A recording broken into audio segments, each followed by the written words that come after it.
अस्सलाम वालेकुम दोस्तों, मैं हूं आपका साथी अज़ीम अहमद ख़ान और आप मुसलसल हमें देख रहे हैं सीटेट के सेशंस के लिए। आप तमाम से गुजारिश है कि चैनल को ज़रूर सब्सक्राइब करें ताकि हमारी आने वाली वीडियोस आप तक वक्त पर पहुंच सके। साथ ही साथ आपका फ़ीडबैक कमेंट बॉक्स में ज़रूर दें और सभी सीटेट देने वाले तलबा व तालिबात तक इन वीडियोज़ को ज़रूर शेयर अस्सलाम करें। वालेकुम। आज हम फिर से आपकी खिदमत में मैथमेटिक्स के पेडागोगी के सीरीज़ को लेकर के हाज़िर हुए हैं। कल जो चैप्टर हमने नेचर ऑफ मैथमेटिक्स, जिस चैप्टर के ऊपर हमने डिस्कस किया था, उसी से रिलेटेड अब तक के सीटेट में पूछे गए कुछ क्वेश्चंस हमने यहाँ पर आपके सामने लाने की कोशिश की है। ठीक है, आइए हम देखते हैं वन बाय वन। 11 सवालात हैं जो एक शॉर्ट पीरियड में मैं कलेक्ट कर पाया हूँ। इंशाल्लाह उन सवालात को हम देखते हुए आगे बढ़ेंगे। सवाल नंबर 1 है आपके सामने, to be a good mathematician one must be. Sir आपकी आवाज़ तेज। जी,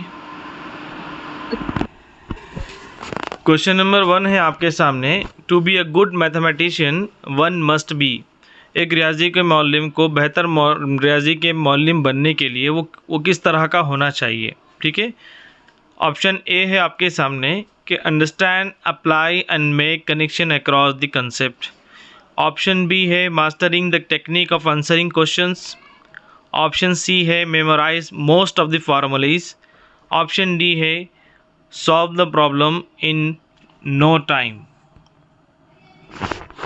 क्या होगा आंसर बताइए कि रियाजी के अच्छे मौलिम के लिए वो किस तरह का होना चाहिए। Option A, B, C, D.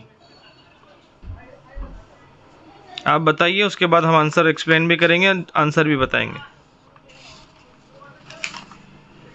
Ji fast, वक्त कम है हमारे पास।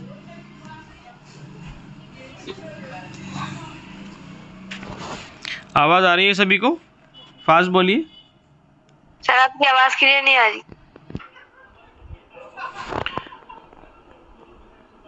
What should be the answer of first question? To be a good mathematician one must be। कि रियाजी के मौलिम को बेहतर होने के लिए कौन सी सलाहियत, उनके अंदर कौन सी खसूसियात होनी चाहिए। ऑप्शन ए है understand, apply and make connection across the concept. कि मौलिम ऐसा होना चाहिए कि वो उसके अंदर अंडरस्टैंडिंग हो रियाजी के उसूलों को अप्लाई करने की और दीगर कंसेप्ट में रब्त पैदा करने की, उसे ऑप्शन ए कहेंगे हम। ऑप्शन बी है mastering the technique of answering the question, सवालों के जवाब देने में माहिर हो। ऑप्शन सी है मेमोराइज मोस्ट ऑफ द फार्मूले, उसको बहुत सारे फार्मूलेज याद हो। ऑप्शन डी है solve the problem in no time, वो बगैर किसी वक्त के सवालात को हल करने वाला हो। कैसा होना चाहिए? What is the best answer? Option A. जी, तो यहाँ पर आपने सही आंसर दिए हैं। Option A is the correct answer. Option ए।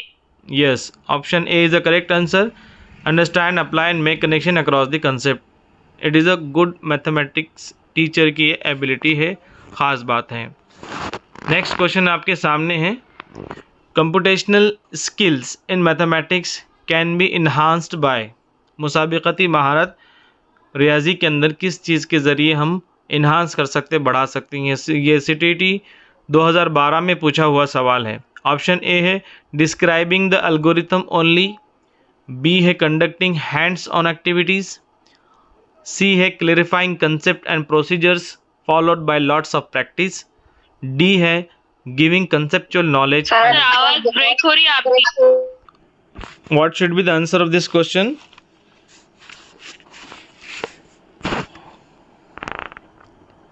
क्या आप बच्चों के अंदर कॉम्पिटिशनल स्किल मैथमेटिक्स में इन्हांस करने के लिए क्या करोगे इन चारों ऑप्शन में से? डिस्क्राइबिंग द एल्गोरिथम ओनली, क्या आप एल्गोरिथम को डिस्क्राइब करेंगे। ऑप्शन बी है कंडक्टिंग हैंड्स ऑन एक्टिविटीज़, आप क्या कहेंगे कि रास्त तजुर्बात के ज़रिए तलबा को तजुर्बात देंगे। ठीक, हैंड्स ऑन एक्टिविटी उसे कहते हैं जिसे हम बिलरास्त तजुर्बात, लाइफ एक्सपीरियंसेस, एक्सपीरियंस के ज़रिए, तजुर्बात के ज़रिए तदरीस। ऑप्शन सी है clarifying the concept and procedures followed by the lots of practice. Option D है गिविंग कंसेप्चुअल नॉलेज अलोन। तो यहाँ पर आंसर है आपके लिए ऑप्शन, बोलिए। Option C. Option C. No, option B is correct. Option B. Option B is correct, conducting hands on activities. आप तलबा को रास तजुर्बात से। नेक्स्ट क्वेश्चन है आपके पास, the purpose of exercise is. Mathematics के अंदर एक्सरसाइज एक इम्पॉर्टेंट टूल है बच्चों के लिए। तो यहाँ पर आपको एक एक्सरसाइज दी गई है जो सीटेट 2014 में ये सवाल पूछा गया था। इस तस्वीर को देखिए आप गौर से, जहाँ पर सेंटर में नंबर 10 है और उसके सराउंडिंग में +2 -4 -2 +1 -3 -5 एंड +2 इस तरह के नंबर्स हैं कि आप 10 में से अगर -1 निकालते हैं तो यहाँ पर क्या आएगा, 10 -4 +2 आएगा, तो फिर यहाँ पर आंसर क्या आएगा। इसी तरह 10 -2 निकालते हैं तो इस सर्कल में आप नंबर लिखेंगे। 10 +1 करते हैं तो यहाँ पर क्या आएगा। 10 -3 करते हैं तो यहाँ पर क्या आएगा। 10 -5 करते हैं तो यहाँ पर क्या आएगा।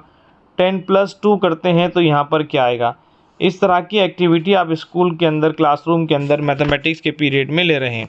सच टाइप ऑफ एक्टिविटी का एम एंड ऑब्जेक्टिव क्या है, the purpose of this exercise क्या है। ऑप्शन ए है strengthening the skills of additional and subtraction. आप वहाँ पर स्टूडेंट्स की एडिशन और सब्ट्रैक्शन की स्ट्रेंथ को, स्किल को मजबूत कर रहे हैं। ऑप्शन बी समेटिव असेसमेंट कर रहे हैं आप। समेटिव असेसमेंट यानी हम जो चश्माही इम्तिहान लेते हैं, समेटिव और तश्कीली और तकमीली जो कदर पायमाई हम लेते हैं। ऑप्शन सी है arranging fun activity for the students. Option D है मैथमेटाइजेशन ऑफ माइंड। इसमें से क्या होगा। Option A. Option A. Option A. और बाकी लोग बताएं। ऑप्शन ए आपके सामने है, ठीक है। तो ये जो एक्टिविटी आपको नज़र आ रही है, तो हो सकता है कि ऑप्शन देखने के बाद आपको ये कन्फ्यूज़न हो कि हमने एनसीएफ के अंदर पढ़े हैं कि मैथमेटिक्स का एम और ऑब्जेक्टिव क्या है, मैथमेटाइजेशन ऑफ माइंड है। तो यहाँ पर भी आपका ख्याल जा सकता है, लेकिन इसका आंसर डी नहीं है। अरेंजिंग फ़न एक्टिविटी भी इसका आंसर नहीं है कि यहाँ पर कोई फ़न की बात नहीं हो रही है, ठीक। ऑप्शन बी समेटिव असेसमेंट की तो बिल्कुल भी बात नहीं हो रही है, यहाँ पर एक एक्टिविटी ली जा रही है, एक्सरसाइज ली जा रही है। तो इसका वाहिद आंसर है option A strengthening the skill of addition and subtraction, कि यहाँ पर पूरा के पूरा मामला एडिशन और सब्ट्रैक्शन का है। इसी स्किल को यहाँ पर इन्हांस करने के लिए ये छोटी सी एक्टिविटी यहाँ पर ली गई है, ठीक है। ये सवाल पूछा गया है सीटेट 2014 के अंदर, ठीक है। और उन सवालात को ही यहाँ पर हम डिस्कस करने की कोशिश कर रहे हैं जो चैप्टर हमने कल पढ़ा था, नेचर ऑफ मैथमेटिक्स। उसी से रिलेटेड ये क्वेश्चन है जो हमने जमा करने की कोशिश की है। नेक्स्ट क्वेश्चन है आपके सामने, mental math activities are important because they provide a chance to. CTET 2014 के अंदर पूछा हुआ है कि आप ज़हाना से मुतालिक जितनी भी एक्टिविटीज़ लेते हैं वो बहुत ज़्यादा अहमियत की हामिल है। वो चीज़ किस चीज़ का मौका देते हैं, वो provide a chance to. Option A है develop mental computation procedures as the student try to identify the relation between the numbers of fast calculation. इस तरह के ऑप्शंस आपको फौरी पढ़ के समझने की ज़रूरत होती है। ऑप्शन बी है master algorithm, learn and practise more of the problems in less time. Option C है master procedures, learn in class using paper pencil. Option D है develop their speed with accuracy of calculation and help them improve performance and examination. तब ये सवाल है आपके पास कि mental activities आप जो कुछ भी ले रहे हैं उसके मकासद क्या हैं। हम आपको 1 मिनट दे रहे हैं, फौरी आंसर बताने की कोशिश कीजिए।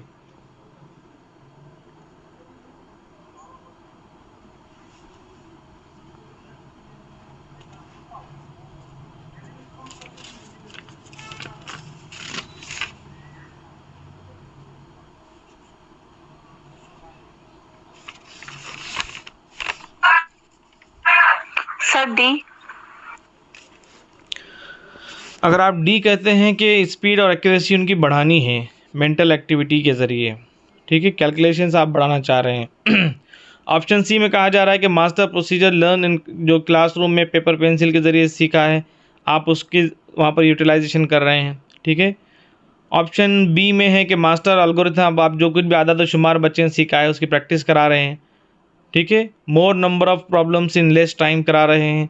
ऑप्शन ए है develop mental computation procedures as the student try to identify the relationship between the numbers of fast calculation. It is the perfect answer option A, कि आप जितनी भी मेंटल एक्टिविटीज़ लेते हैं उसका मकसद ये है कि आप बच्चों के अंदर मेंटल कंपटीशन बढ़ाएं, उनके अंदर मुसाबक़त का रुझान बढ़ाएं, जिसकी वजह से वो मुख्तलिफ रिलेशनशिप को नंबर्स के अंदर, कैलकुलेशन के अंदर जो रिलेशनशिप्स होती है उसको आइडेंटिफाई कर पाएँ। ठीक है, तो ये यहाँ पर सही आंसर है। ठीक है, उर्दू के अंदर और मैथमेटिक्स के अंदर इस तरह के सवाल हमें देखने को मिलते हैं जो अक्सर हमको 50-50 नज़र आते हैं, कभी 50-60 नज़र आते हैं परसेंट राइट हो, लेकिन हमें अप्रोप्रिएट मोस्ट करेक्ट आंसर की तरफ आपको बढ़ना होता है। तो यहाँ पर क्वेश्चन नंबर 4 का सही आंसर ए है, develop the mental computation procedures as the student try to identify the relationship between numbers of fast calculation. Okay, next question है आपके सामने, which of the following is the most important aspect of teaching mathematics at primary level. Primary level पर mathematics पढ़ाने का most important aspect क्या है, ये सवाल पूछा गया है सिटेट 2019 में। ऑप्शन आपके सामने हैं कि preparing for higher education and employment, option B है promoting and preparing for technology, option C है making mathematics part of the children's life experiences, D है developing vigour in calculations. What will be the right answer? सवाल एक मरतबा फिर सुन लीजिए, which of the following is the most important aspect of teaching mathematics at primary level. Primary level पर mathematics की तदरीस का अहम पहलू क्या है, किस चीज़ का हम डेवलपमेंट चाहते हैं? Answer please fast. C, option C. जी, और लोग? Option C sir. Option D. Option C. और कोई है? Option D. ओके, मिसबा आपने क्या कहा?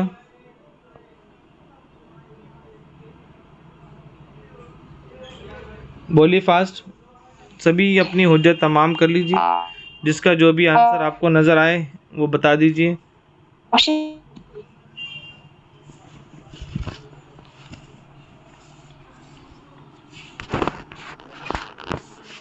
जी, मेकिंग जी mathematics part of childrens life experience. जी, मैथमेटिक्स के टीचिंग के अहम उसूलों में से ये भी एक अहम उसूल हैं कि यहाँ पर हम बच्चों को इस काबिल बनाएं कि वो अपनी ज़िंदगी के अंदर भी उन तजुर्बात का इस्तेमाल कर सकते हैं, करें जो मैथमेटिक्स के अंदर वो सीख रहे हैं।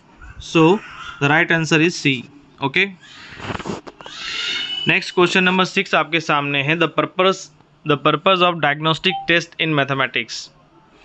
डायग्नोस्टिक टेस्ट का मैथमेटिक्स के अंदर क्या मकसद है? ऑप्शन ए है to know the gaps in children's understanding, option B है to give the feedback to parents, option C है to fill the progress report, option D है to plan the question paper for the interim examination.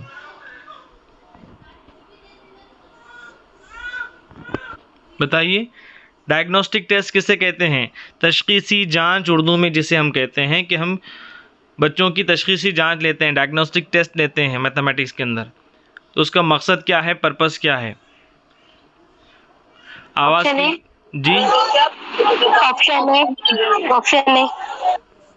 जी, सही option A सही answer है, to know the gap in the childrens understanding. ठीक है, diagnostic test तलबा की कमज़ोरियों को और ख़ूबियों को पता लगाने के लिए डायग्नोस्टिक टेस्ट लिया जाता है, जिसे हम तशखीसी जांच की जाती है। और जब हम डायग्नोस्टिक टेस्ट लेते हैं उसके बाद उनकी कमज़ोरियों का पता हमें लग जाता है, उसके बाद हम यहाँ पर उन तलबा को दुरुस्त करने के लिए, उनकी कमज़ोरियों को दूर करने के लिए रेमेडियल टीचिंग करते हैं। ठीक है, ये भी आप याद रखिए, जिसे उर्दू में कहते हैं मुआलिजाती तदरीस। ठीक, क्वेश्चन नंबर 7 आपके सामने है, the learning outcomes in mathematics are developed. ये ऑफलाइन क्लास में भी हमने बताए थे कि लर्निंग आउटकम्स क्या है। निदा याद है?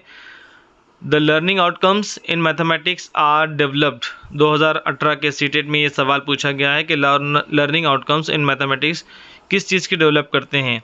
ऑप्शन ए है to prepare children for year in examination, कि तलबा को साल में एग्जामिनेशन के लिए तैयार करना है।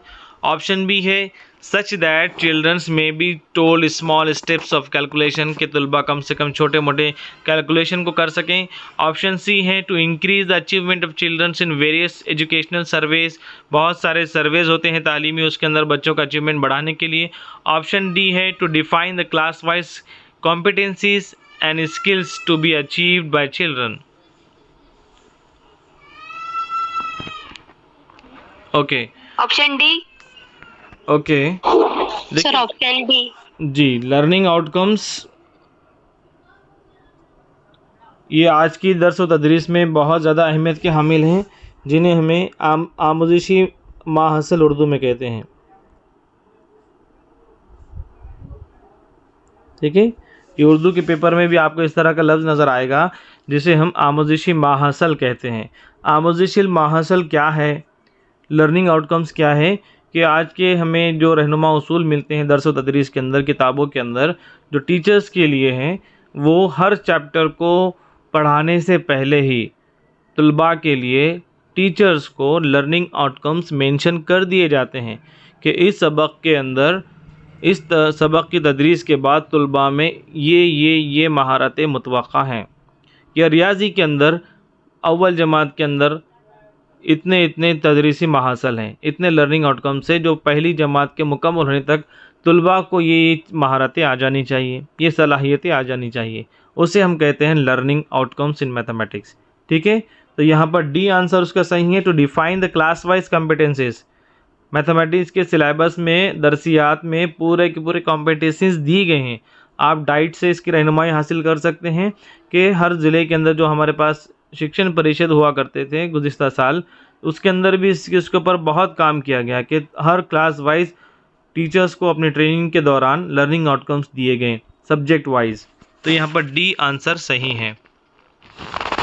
क्वेश्चन नंबर 8 आपके सामने है, the assessment of what children learn in mathematics in primary classes should not be focus on. ठीक है, सवाल को समझिए। The assessment of what children learn in mathematics in primary classes, के तलबा क्या सीखा है, तो असेसमेंट के दौरान क्या नहीं होना चाहिए। ऑप्शन ए है development of reasoning skills. Option B है understanding of mathematical concept. C है development of mathematical concept. D है preciseness in answering mathematical problems. What should be the answer, बताइए आंसर। क्वेश्चन को एक मरतबा देख लीजिए। The assessment of what children learn in mathematics in primary classes should not be focus on CTET. ये CTET 2010 में सवाल पूछा हुआ है। किस चीज़ के ऊपर फोकस नहीं देना चाहिए असेसमेंट में प्राइमरी लेवल पे? जी, फास्ट।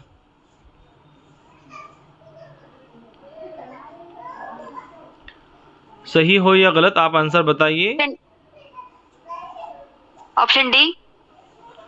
अच्छा, अब देखिए, आप इस सवाल के अंदर ये याद रखिए कि प्राइमरी जो क्लासेस होती हैं, फर्स्ट टू थर्ड कहें या फर्स्ट टू फोर्थ कहें, तो वहाँ पर हमें मैथमेटिकल कंसेप्ट की ज़रूरत होती है, साथ ही साथ मैथमेटिकल डेवलपमेंट की भी ज़रूरत होती है, अंडरस्टैंडिंग हो रही है या नहीं, और वो मैथमेटिक्स के अंदर प्रिसाइजनेस इन मैथमेटिकल प्रॉब्लम्स के वो किस हद तक सही कर रहे हैं, इस चीज़ को भी देखने की ज़रूरत होती है। ठीक है, लेकिन हमें वहाँ पर इतनी बुनियादी चीज़ों के अलावा वहाँ पर रीजनिंग स्किल नहीं देखनी होती है।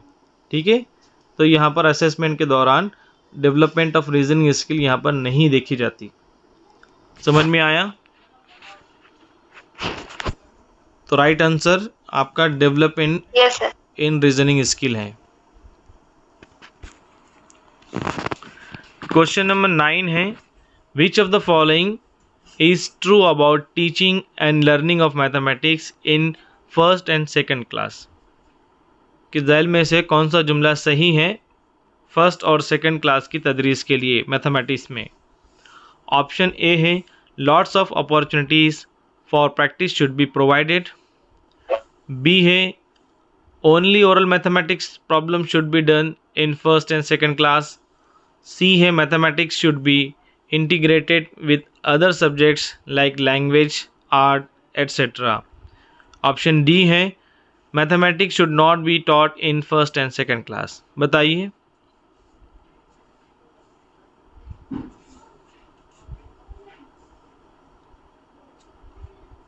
कौन सा सही है बयान? क्लास को जहन में रखिए, क्लास फर्स्ट और सेकंड है, इब्तिदाई जमाते हैं.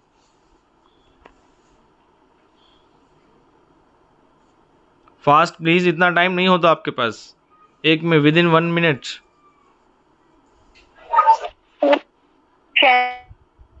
ए या सी? Option C. जी, जो लोग चारों भी ऑप्शन पढ़ने के बाद अपने जवाब पर आते हैं तो ये चारों भी ऑप्शन को देखने पर हमें जो सही बयान है उसकी तरफ हमें जाना है कि फ़र्स्ट और सेकंड स्टैंडर्ड पर लॉट्स ऑफ अपॉर्चुनिटीज़ प्रैक्टिस के लिए नहीं दी जाती. ये बयान बिल्कुल नामुनासिब है कि फ़र्स्ट ही स्टैंडर्ड में आया है वहाँ पर आप उसको प्रैक्टिस दे रहे हैं. ऑप्शन बी है only oral mathematics problem should be done in first. नहीं, ज़बानदानी के प्रैक्टिस यहाँ पर नहीं ले सकते हैं फर्स्ट स्टैंडर्ड के लिए. अभी अंडरस्टैंडिंग होगी, कंसेप्ट क्लियरिंग होगा. ऑप्शन डी है mathematics should not be taught in first. इस तरह की बात भी गलत है कि पहली और दूसरी की जमातों को रियाजी पढ़ाना ही नहीं चाहिए. ठीक है, तो सही जुमला यही है कि mathematics should be integrated with other subjects like language, art.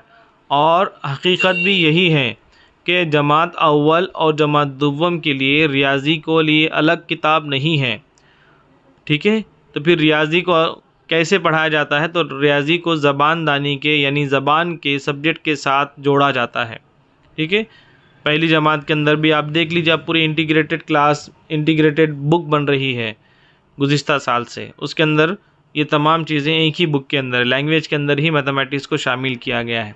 ठीक है, ये सवाल CDP के अंदर भी आ सकता है, मैथमेटिक्स के अंदर हम पढ़ रहे हैं. ठीक है, समझ में आ गया? तो मैथमेटिक्स हमेशा फर्स्ट और सेकंड क्लास में लैंग्वेज के साथ रहेगा. ओके, आगे बढ़ें. आवाज़ आ रही है मेरी सभी को?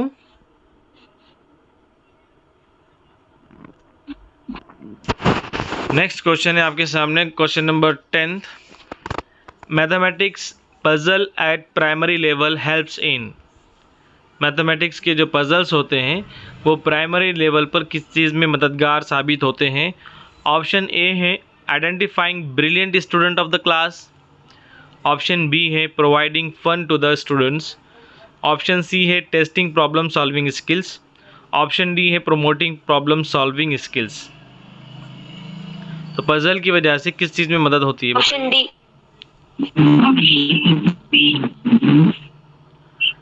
जी, देखिए, अगर हम मैथमेटिक्स की प्रॉब्लम्स पजल्स ले रहे हैं प्राइमरी लेवल पर तो उसका मकसद ये बिल्कुल नहीं होना चाहिए कि कौन बच्चा ब्रिलियंट है, कौन बंदा जो है वो कमज़ोर है.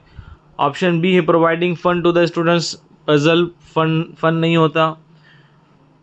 टेस्टिंग प्रॉब्लम सॉल्विंग स्किल, अब छोटी जमातें हैं तो वहाँ पर हम उनकी प्रॉब्लम सॉल्विंग की स्किल को कैसे टेस्ट करेंगे, पहले डेवलप करना पड़ेगा. ठीक है, इसलिए यहाँ पर ऑप्शन डी सही है, प्रोमोटिंग प्रॉब्लम सॉल्विंग स्किल्स. अगर हम उन्हें मुअम्मा देंगे, पजल देंगे तो वो बच्चों के अंदर प्रॉब्लम सॉल्विंग स्किल को डेवलप करेगा, मददगार साबित होगा. ठीक है, ये आखिरी क्वेश्चन है आपके सामने, question number 11. Which of the following is an important characteristic of good mathematics text book eight primary level.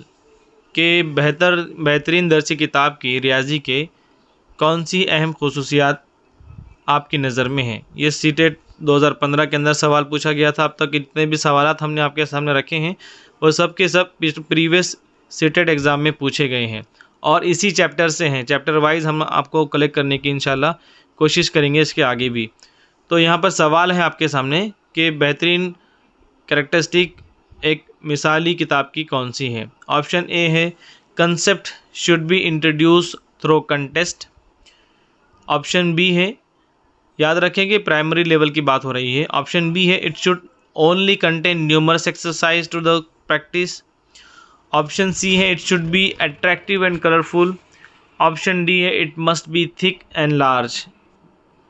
D तो हो ही नहीं सकता जी, तीनों में से एक बताएं, ए बी सी। ऑप्शन सी। अच्छा सर ऑप्शन सी। अच्छा, देखिए ऑप्शन सी भी एक ऑप्शन कैरेक्टर, सी। देखिए ऑप्शन सी आप आंसर दे रहे हैं। ऑप्शन सी ये एक कैरेक्टरिस्टिक है अच्छे टेक्स्ट बुक की कि वो अट्रैक्टिव हो, कलरफुल हो। ठीक है, ये एक कैरेक्टरिस्टिक है, बट यहाँ पे कहा जा रहा है कि इम्पॉर्टेंट कैरेक्टरिस्टिक कौन सी हैं। ठीक है, ऑप्शन डी। Option B. तो ये भी ज़रूरी नहीं है कि वहाँ पर बहुत सारे एक्सरसाइज दिए जाएं, बहुत न्यूमरस एक्सरसाइज होंगे तो बच्चे बोर हो जाएंगे। ठीक है, और ऑप्शन सी जो आप कह रहे हैं वो एक जनरल कैटेगरी है, तो फिर जवाब ऑटोमेटिकली आप कह देंगे कि सर ए तो होगा ही। ठीक है, तो यहाँ पर ए उसका सही आंसर है। Concept should be introduce through the contest, कि कंटेक्स्ट के तहत जो भी कंसेप्ट आपको टेक्स्ट बुक देना चाहते हैं वो कंटेस्ट के थ्रू आना चाहिए। इसको हम समझने की कोशिश करेंगे। ठीक है, इस सवाल को हो सकता है कि आपको इसके अंदर कन्फ्यूजन हो, इसलिए हमने पहले उसका एक्सप्लेनेशन तैयार करके रखे हैं कि the important and main characteristic of good mathematic text book is that the concept should be introduced through the contest. ये आप सवाल को याद रखें, हो सकता है कि रिपीट हो कि कंटेस्ट के ज़रिए कंसेप्ट यहाँ पर पेश की जाने की बात की जा रही है। इसका मतलब क्या है कि means concept should be woven around the child's immediate environment ensure the concept learning, के ऐसे कंटेक्स्ट में दिया जाना चाहिए जो माहौल से मरबूत हो। ठीक है, दरसी किताब की अहम खसूसियात हैं। हमने एनसीएफ के अंदर भी हमने इस चीज़ को देखा है। और क्या हम इसके अंदर जहन नशीन रख सकते हैं कि the important feature of good mathematics text book eight primary level, कुछ चीज़ें इस तरह की हैं कि किस तरह की बुक होनी चाहिए प्राइमरी लेवल पे। कंसेप्ट शुड बी थ्रू, अभी हमने देखे कंटेस्ट के साथ होना चाहिए, और वो जो कंटेस्ट के साथ जो कंसेप्ट दिए जा रहे हैं वो क्या करते हो, can give a clear idea of the subject and cause less confusion in the students, कि वो तलबा को किसी कन्फ्यूज़न में ना डालें और क्लियर आइडिया ऑफ सब्जेक्ट तलबा को मौलिम दे सकें। इस तरह की किताब होनी चाहिए।